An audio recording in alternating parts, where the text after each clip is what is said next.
Selamat datang kembali di sesi eksplorasi kita. Kali ini kita bakal dalemi banget nih pemikiran salah satu, ya bisa dibilang tokoh paling vokal lah ya, di dunia Bitcoin, Michael Saylor. Dia kan chairman strategy. Betul. Orangnya memang vokal banget soal Bitcoin. Iya kan? Nah, kita mau bedah pandangannya yang dia sampaikan di acara Bitcoin 2025 baru-baru ini. Sumber kita wawancara lengkapnya dia sama CNBC. Oke, jadi infonya langsung dari sumber primer ya. Yap, fokus kita lumayan banyak nih. Mulai dari fenomena perusahaan yang rame-rame nyimpen Bitcoin, terus reaksi pasar gimana. Kadang kan agak aneh ya reaksinya ya. Haha, ya. Kadang di luar dugaan.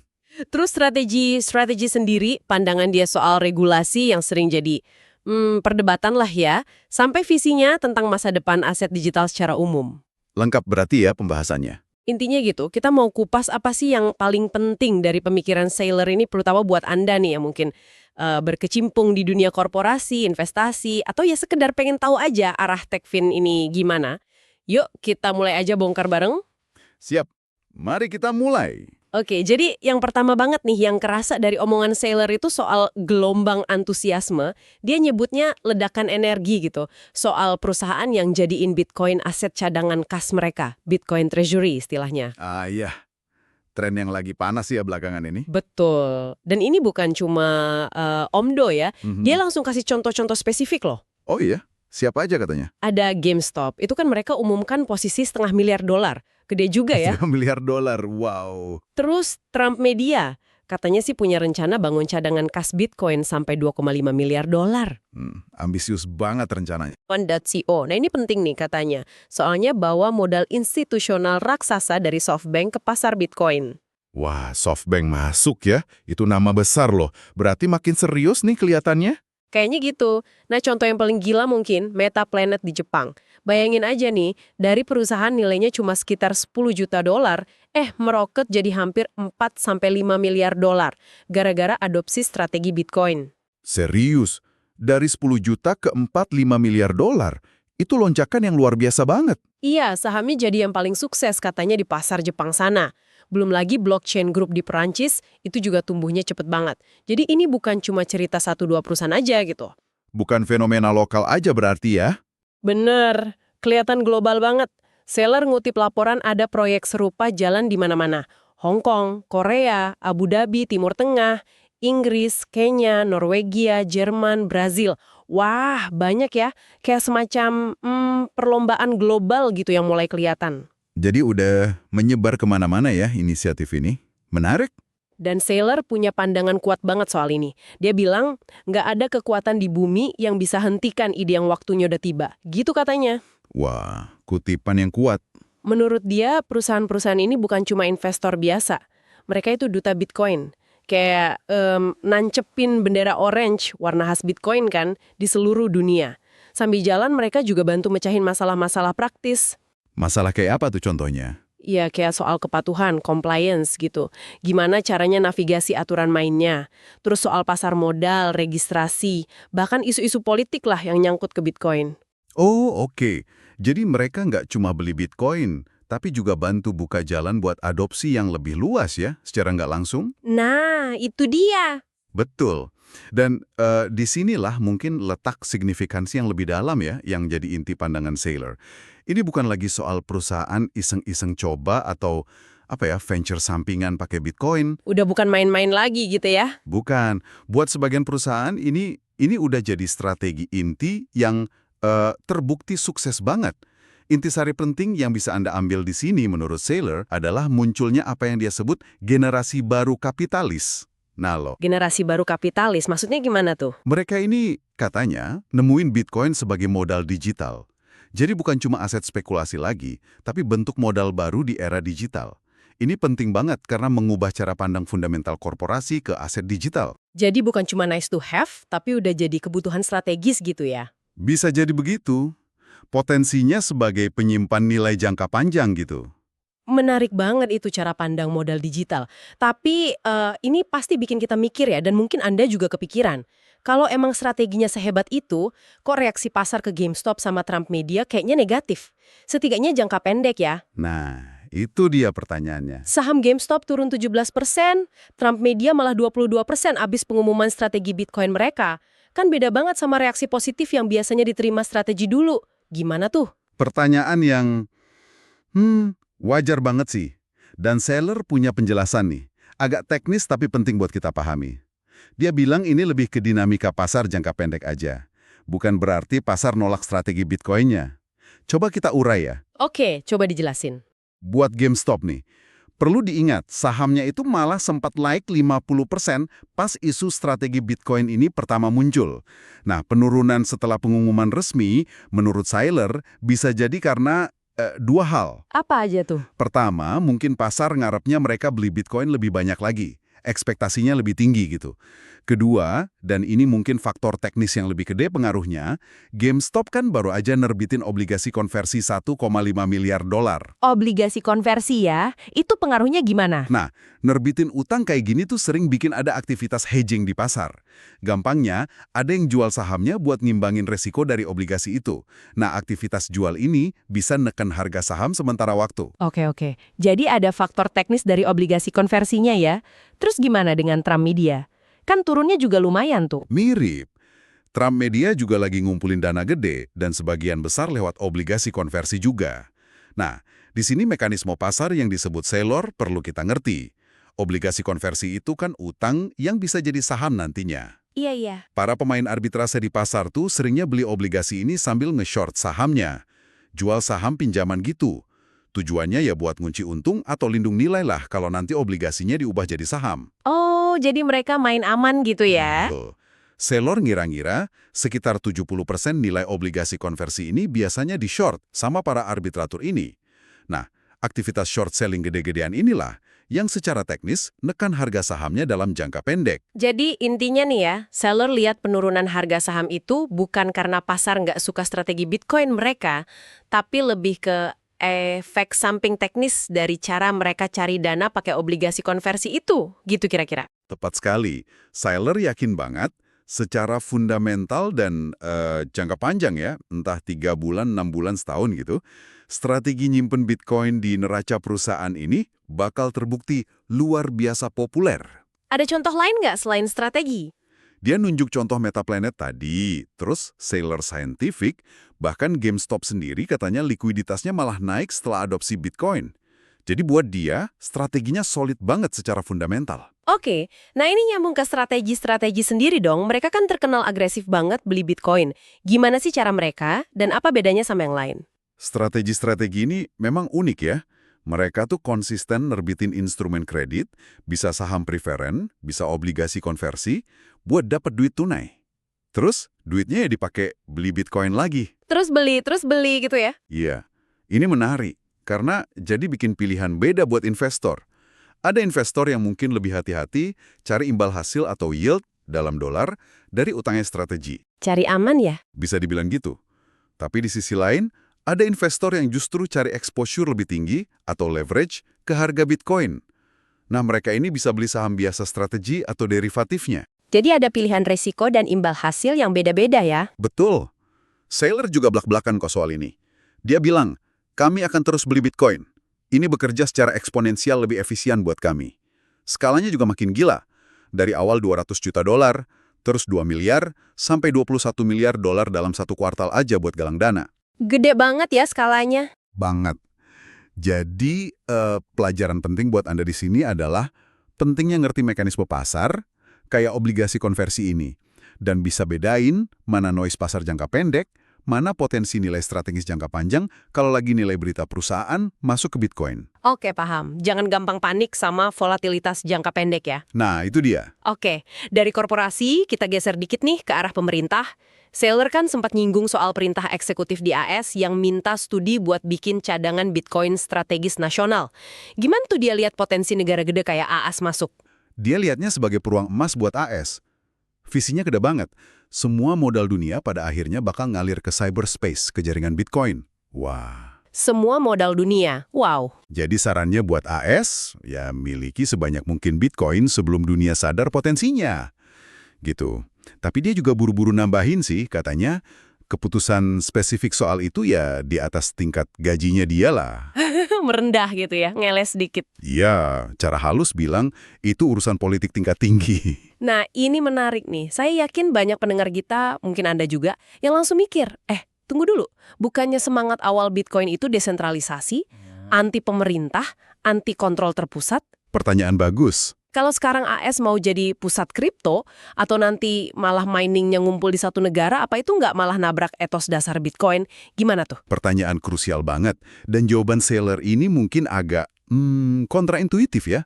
Bukannya lihat ini sebagai ancaman sentralisasi, dia malah lihat keterlibatan pemerintah ini justru micu kompetisi yang sehat. Kompetisi sehat, maksudnya? Menurut dia, pas AS nunjukin minat serius, itu malah bikin negara lain jadi, nggak mau kalah gitu. Dia nyebut Pakistan umumin rencana cadangan strategis, terus Uni Emirat Arab, negara Timur Tengah lain, Brazil, Meksiko, semuanya jadi ikut terpacu. Oh, jadi malah saling dorong ya? Kelihatannya begitu. Bahkan di level lokal AS saja, inisiatif kayak BitBonds yang diusulin wali kota New York, Eric Adams, katanya jadi inspirasi buat kota lain kayak Miami, LA, San Francisco buat mikir hal serupa. Jadi logikanya Saylor makin banyak yang terlibat, negara, kota, perusahaan, jaringan Bitcoin malah makin beragam dong ya, makin tersebar. Tepat, ini bikin jaringan makin kuat, robust, makin susah dirusak atau dikorupsi, incorruptible, dan akhirnya makin bisa dipercaya, trustworthy, sama pemain ekonomi gede yang mungkin tadinya masih ragu-ragu. Jadi malah makin kuat ya? Ini sebenarnya cerminan sifat anti-fragile Bitcoin itu sendiri. Konsep di mana sistem justru jadi lebih kuat pas kena tekanan atau volatilitas, bukan malah jadi rapuh. Oke, jadi bukan sentralisasi, tapi penguatan lewat distribusi partisipan yang lebih luas. Perspektif menarik sih ini. Nah, kalau tadi ngomongin pemerintah, ini nyambung ke tantangan berikutnya yang sering jadi momok ya, regulasi. Iya, isu klasik. Apalagi kan muncul kontroversi kayak token meme, misalnya Tramcoin itu.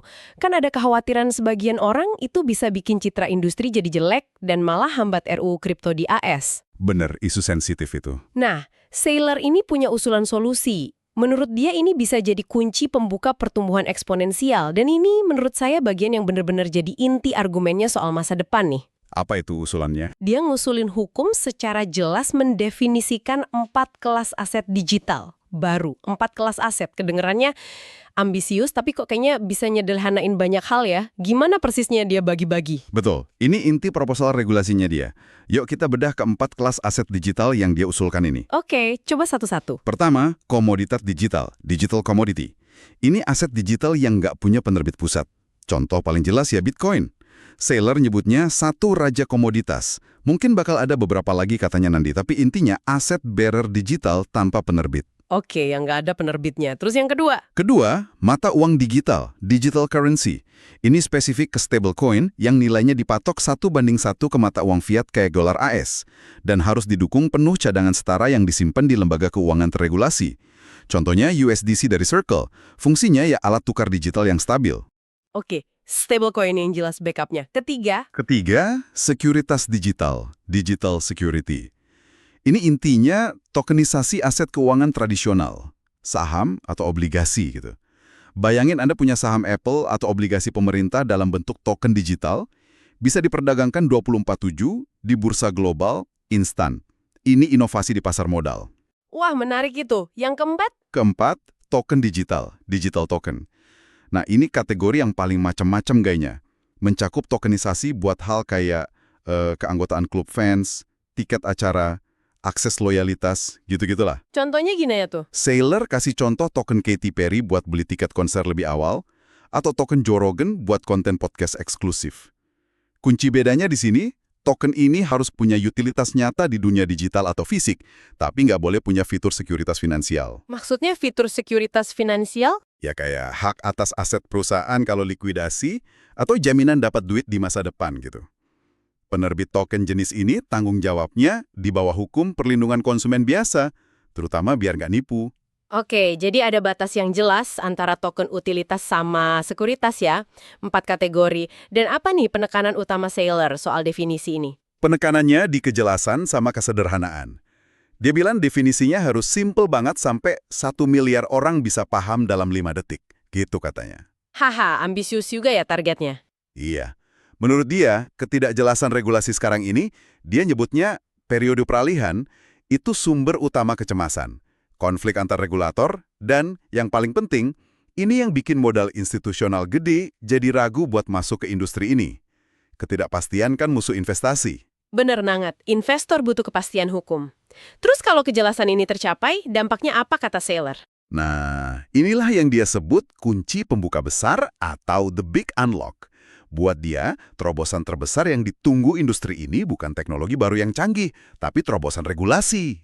Justru regulasi ya, bukan teknologi. Iya, dengan 4 definisi aset yang jelas ini, dia percaya industri aset digital bisa tumbuh gila-gilaan, mungkin 100 kali lipat, bahkan 1000 kali lipat dari ukuran sekarang. Dia ngasih gambaran visi terciptanya industri aset digital senilai 100 triliun dolar. Skalanya masif banget. Wow, 100 triliun dolar. Itu bener-bener skala yang ngubah peta ekonomi global dong ya. Implikasi lanjutannya buat AS gimana menurut dia? Visi Saylor ini sangat pro AS ya dalam hal ini. Dia lihat kejelasan regulasi ini bakal bikin Amerika Serikat jadi pusat perbankan digital dunia, pusat pasar modal digital dunia, sama pusat inovasi digital dunia. Jadi AS yang bakal memimpin gitu ya? Kayaknya itu harapannya. Lebih dari sekedar ekonomi, dia juga lihat ini sebagai cara AS buat ekspor nilai-nilai fundamentalnya, kayak kedaulatan individu, kepercayaan, uang sehat, sound money, kebebasan, lewat adopsi Bitcoin dan aset digital lain. Dia bahkan bilang eksplisit, Bitcoin adalah nilai Amerika. Wah, klaim yang kuat itu. Udah ada tanda-tanda pergerakan ke arah sana belum di AS? Saylor lihat ada beberapa sinyal positif sih belakangan ini. Dia nyebut regulator kayak SEC, OCC, FDIC, sama The Fed mulai nyabut beberapa panduan lama yang dianggap ngehambat bank buat terlibat sama kripto. Oh ya, udah mulai ada pelonggaran. Kelihatannya gitu. Departemen Tenaga Kerja AS juga udah izinin Bitcoin masuk jadi pilihan di program pensiun 401k. Tapi dia ngaku masih banyak PR juga sih, terutama soal edukasi dan ngilangin apa yang dia anggap diskriminasi dari beberapa lembaga keuangan tradisional ke aset digital. Masih ada resistensi berarti ya? Masih. Perlu waktu dan edukasi terus-menerus. Ngomong-ngomong soal perkembangan industri, Saylor juga punya observasi menarik nih soal evolusi konferensi Bitcoin itu sendiri. Dulu kan wah puritan banget ya, fokusnya cuma Bitcoin, Bitcoin, Bitcoin gitu. Iya, dulu kayaknya eksklusif banget ya. Nah, tapi belakangan ini, termasuk di Bitcoin 2025 kemarin, cakupannya meluas. Mulai bahas stablecoin, aspek lain dari ekosistem kripto. Gimana dia maknain pergeseran ini? Dia lihatnya sebagai tanda positif. Dia sebut ini penyatuan luar biasa, Great Convergence, yang terjadi dalam 6-12 bulan terakhir.